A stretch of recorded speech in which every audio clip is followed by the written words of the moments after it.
વ્યવસ્થા જળવાઈ રહે એવા પ્રયત્નો પણ આપણા હોવા જોઈએ.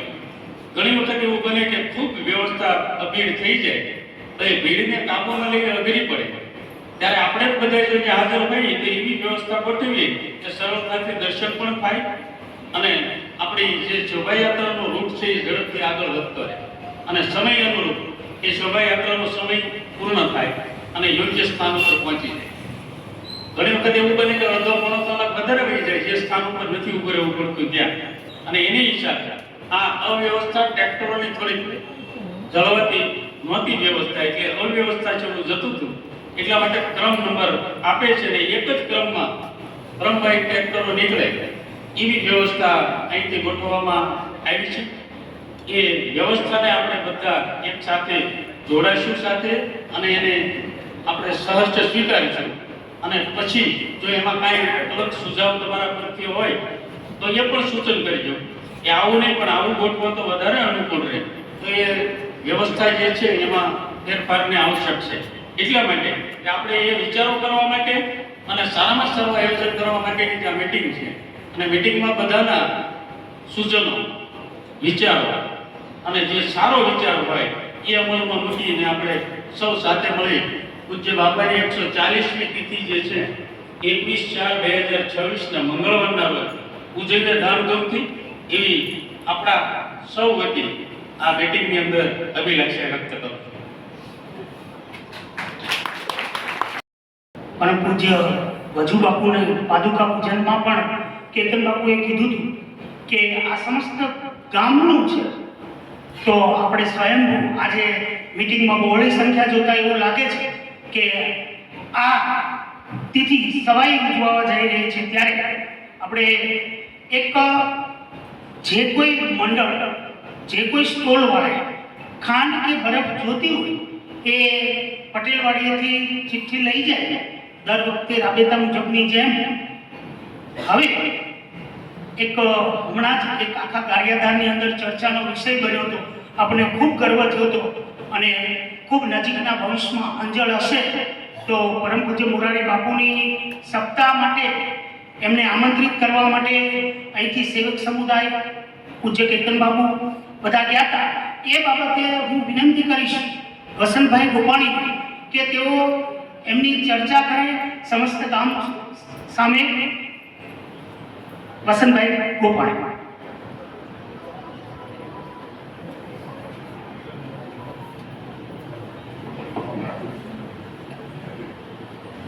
જય વાલમીર બાપા.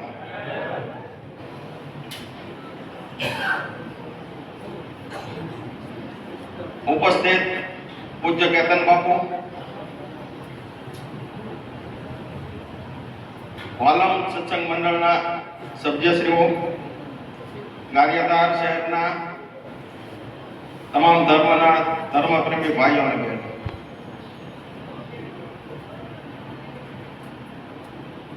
પૂજ્ય વજુ બાપુની એવી ઈચ્છા હતી કે ગારિયાધારમાં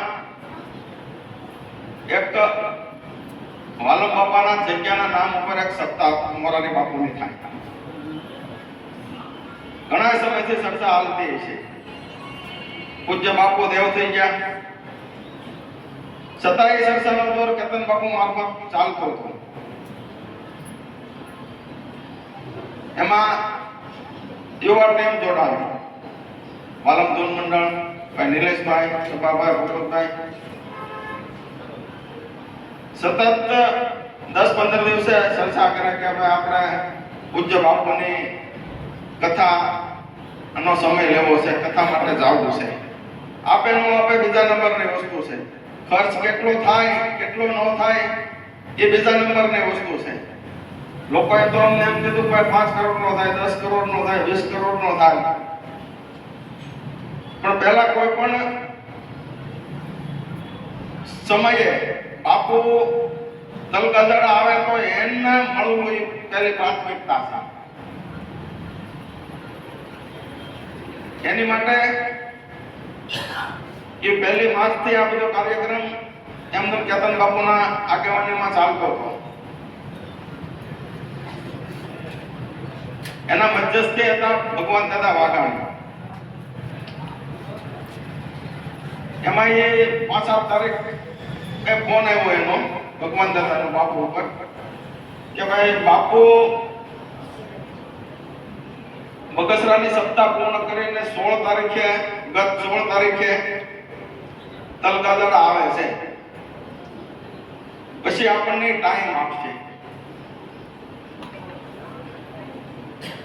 14 તારીખ આવી ગઈ, 15 તારીખ આવી ગઈ, અમે દરરોજ ભેગા થઈએ, મળીએ, ફોન ઉપર ચર્ચા કરીએ કે ભાઈ કઈ વાત થઈ કે વાત નથી થઈ.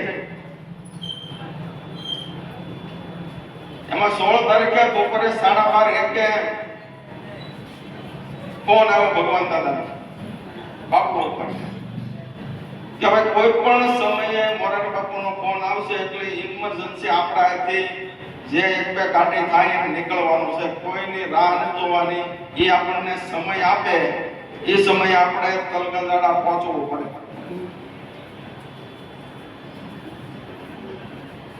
બરોબર 1:30 વાગ્યા ફોન આવ્યો ભગવાન દાદાનો કે હું ભાવનગરથી નીકળું છું, તમે ગારિયાધારથી નીકળો તાત્કાલિક. એટલે ખાસ તો આ વાત આપ સૌને કહેવાનો તાત્પર્ય એવો જ હતો કે આમાં કેટલાય આગેવાનો છે, કેટલાય મોરારી બાપુના સંપર્કમાં હશે, કેટલાય લોકોની ઈચ્છા હશે કે વાલમ બાપાની જગ્યામાં મોરારી બાપુની કથા થાય તો એનો સહભાગી હું બનું, હું સાથે આવું. ભગવાન દાદાની ઈચ્છા એવી હતી કે ભાઈ શોર્ટમાં જેટલા લોકો ભેગા થાય સમયે પહોંચવાનું છે. એટલે એ બદલ અમે આપ સૌની માફી માંગીએ છીએ કે અમે આ વાલમ બાપાને માનનારા જે આગેવાનો છે કે જે મુખ્ય કાર્યકરો છે એને અમે સમયે કહી ન શક્યા. અને 1:30 વાગે બાપુએ અમને ફોન કર્યા એટલે જેટલા લોકો તૈયાર થયા એટલા લોકો અમે 2 વાગ્યા અહીંથી ગારિયાધારમાંથી નીકળી ગયા હતા. 2 વાગે દુલાભાઈએ કનુભાઈ ગોપાણીને ફોન કર્યો, છેલ્લે હું હતો તો 2 ને 10 મિનિટે હું નવા ગામ પહોંચ્યો હતો. એટલે કનો કાકાનો ફોન આવ્યો, મને કે વસન ક્યાં? મેં કીધું ભાઈ અમે નીકળી ગયા છે કે હારું છું. એટલી ઝડપી અને અમે 4:45 પાસે તલગાદડા પહોંચ્યા. 5 જ ગાડી હતી, 7 ગાડી હતી. એ એટલું ઝડપી આયોજન હતું તોય 7 ગાડી થઈ ગઈ. જે આવ્યા જે લોકો મળ્યા જેટલા એમને ચાલુમાં દોડ થઈ ગઈ બધાને અમે લેતા ગયા. બાપુ કેતન બાપુ, સાવરકુંડલા વાળા બાપુ અને મોરારી બાપુએ ઘણી વાત કરી. નિલેશે કીધું કે ભાઈ બાપુ 86ની સપ્તાહમાં તમે આવ્યા હતા, આ કાર્ડ છે, ફલાણું છે. બીજા લોકોએ કીધું ભાઈ મોતી મહિના સપ્તાહ વાંચી હતી તમે આ સમયે, પછી ઓપન એર થિયેટરમાં વાંચી, હવે તમે એક સપ્તાહ આપો. બાપુના હાવભાવ, અમે તો આખા દૂર બેઠા હતા એટલે અમે હાવભાવ જોતા હતા. બાપુના હાવભાવ બહુ સારા હતા, વાર્તા નજીકથી કરતા હતા. અને છેલ્લે બાપુએ એવું કીધું કે ભાઈ જે રામની ઈચ્છા હશે ને તો ત્યાં સપ્તાહ થશે. અને ત્યાંથી એવું જાણવા મળ્યું કે ભાઈ તમે બાપુ પાસે 7-8 વખત આવો અને એને કહો. બાપુએ કીધું 2-3 વર્ષનો વેઇટિંગ છે. તો વેઇટિંગમાં દાખલા તરીકે સગમરા ધાર અત્યારે જે સપ્તાહ છે એ વેઇટિંગમાંથી બાદ કરીને જ મળેલું છે. એટલે વેઇટિંગમાં સમયે કોઈ એડજસ્ટ ન થયું હોય તો એ સપ્તાહ આપણને મળે ખરી. અને વાલમ બાપાની ઈચ્છા અને દયા હશે, આપણે જો પૂર્ણ ઈચ્છા હશે આ ગામના તમામ વ્યક્તિ, તમામ કાર્યકરોની, તમામ જ્ઞાતિના લોકોની, તો આવતા દિવસોમાં મોરારી બાપુની સપ્તાહ ગારિયાધારમાં થશે. એટલે આપ સૌની ઈચ્છા છે કે આવતા દિવસોમાં વાલમ બાપાના સાનિધ્યમાં પૂજ્ય મોરારી બાપુની સપ્તાહ થાય.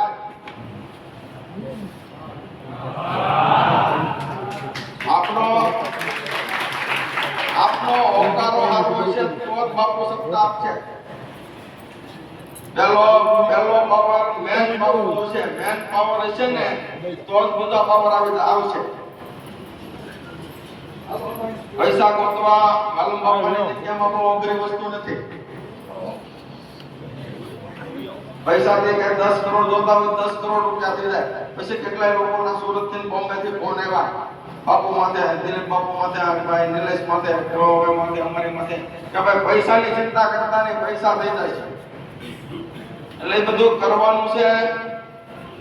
વાલમપીર બાપાને આપણી શક્તિ પેલા હોવી જોઈએ, માણસની શક્તિ. કાર્યકરના સૈનિકો એમ કહેવા જોઈએ કે ભાઈ અમે તન મન ધનથી 10 દિવસ એમાં કામ કરશું કે 2 મહિનાની જરૂર પડે 2 મહિના દઈશું.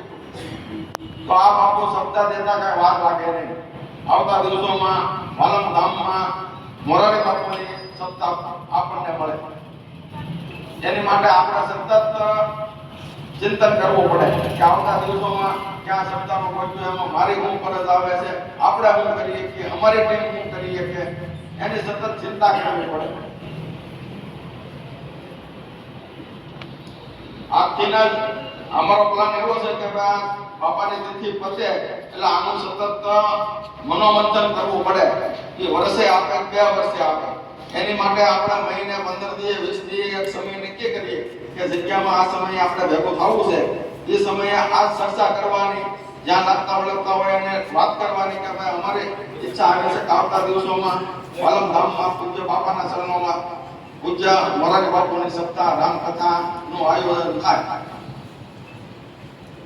આવી અમારે અને આપ સૌની લાગણી હોય તો આ સપ્તાહ આપને માટે કઈ દૂર નથી. આટલું કહી અને મારી વાત પૂરી કરું છું. જય વાલમપીર.